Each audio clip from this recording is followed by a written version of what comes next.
Halo semuanya, perkenalkan nama saya Safira Khairunisa. Jadi, di video kali ini kita akan membahas tentang teori jarum suntik atau biasa disebut dengan hypodermic needle theory. Jadi, teori jarum suntik atau teori jarum hipodermik itu berasal dari Elihu Katz.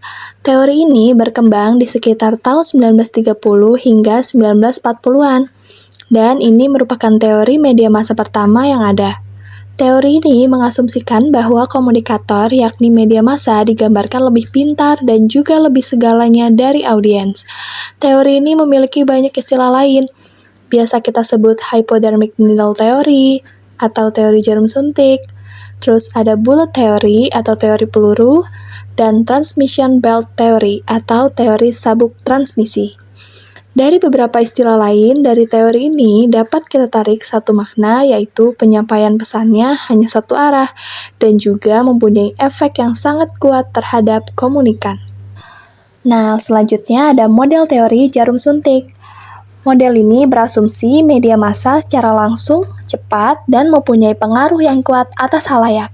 Model teori jarum suntik ini memiliki beberapa asumsi, yaitu yang pertama, media massa mampu mempengaruhi khalayak dengan pesan yang disampaikan. Yang kedua, khalayak mencakup banyak dan tidak ada hubungan satu sama lain. Teori jarum hipodermik berasumsi bahwa elemen-elemen komunikasi seperti komunikator, pesan, dan media memiliki pengaruh yang kuat dalam komunikasi. Dan teori jarum suntik juga dikatakan sebagai teori peluru, karena komunikan secara pasif menerima apa yang disampaikan oleh media. Lalu ada konsep-konsep yang menarik dari model teori jarum suntik ini. Di antaranya yang pertama, media massa mempunyai kekuatan yang sanggup mempengaruhi secara mendalam tentang ide-ide ke dalam pikiran orang yang tidak berdaya. Yang kedua, kalau khalayak berpendapat sama tentang suatu masalah, dikarenakan mereka memperoleh pesan-pesan yang sama dari suatu media. Ada contoh kasus dari teori jarum hipodermik ini, yaitu khalayak sama sekali tidak memiliki kekuatan untuk menolak informasi setelah disampaikan oleh media massa seperti halnya disuntik obat bius melalui jarum suntik. Selanjutnya ada contoh dari teori jarum suntik. Berikut merupakan contoh-contoh peristiwa yang menggunakan kekuatan besar dari media massa. Yang pertama, keberhasilan mesin propaganda Goebbels dalam periode Perang Dunia Kedua. Yang kedua, adanya pengaruh Madison Avenue atas perilaku konsumen dan dalam pemungutan suara. Yang ketiga, peranan surat-surat kabar Amerika yang berhasil menciptakan pendapat umum positif ketika pecah perang dengan Spanyol pada tahun 1898. Surat kabar tersebut mampu membuat Amerika membedakan siapa kawan dan lawannya. Pada dasarnya, setiap teori memiliki kekuatan dan juga kelemahan, dan tentunya beberapa teori tersebut hanya bisa berkembang di masanya dan juga mengalami penyempurnaan seperti teori ini, yang juga terus mengalami perkembangan. Nah, berikut merupakan kelebihan teori dari jarum suntik. Yang pertama, media memiliki peranan yang kuat dan dapat mempengaruhi afektif, kognisi, dan behavior dari audiensnya. Yang kedua, pemerintah dalam hal ini sebagai penguasa dapat memanfaatkan media untuk kepentingan birokrasi. Yang ketiga, audiensnya dapat lebih mudah dipengaruhi, pesannya lebih mudah dipahami, dan sedikit kontrol karena masyarakat masih dalam kondisi homogen.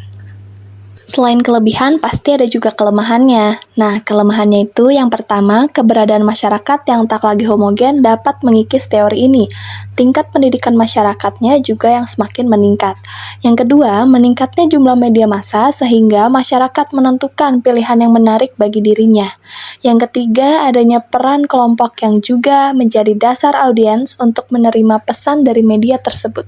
Jadi, dari sini kita ketahui bahwa teori peluru atau teori jarum suntik adalah sebuah teori media yang memiliki dampak yang kuat terhadap audiensnya, sehingga tak jarang menimbulkan sebuah budaya baru dan penyampaiannya secara langsung dari komunikator, yakni media kepada komunikan atau audiens.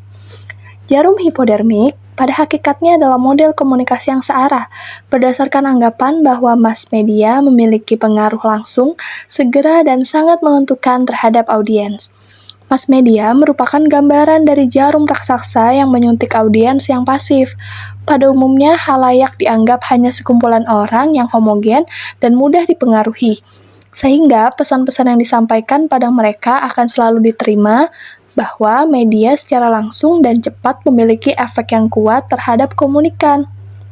Dari uraian yang sudah kita bahas itu, dapat diambil contoh, misalnya pada iklan air mineral yang bermerek Aqua, di mana pada saat produk air mineral ini dipublikasikan, secara langsung bisa mempengaruhi asumsi halayak bahwasanya air mineral itu adalah Aqua, sehingga sampai saat ini Aqua sudah terdoktrin di ingatan halayak, walaupun sudah banyak merek-merek air mineral yang bermunculan saat ini. Oke, cukup sekian ya pembahasan kita pada hari ini. Jangan lupa di-subscribe dan di-like ya videonya, dan semoga video ini bermanfaat buat kalian semua. Terima kasih banyak yang sudah nonton. Love you!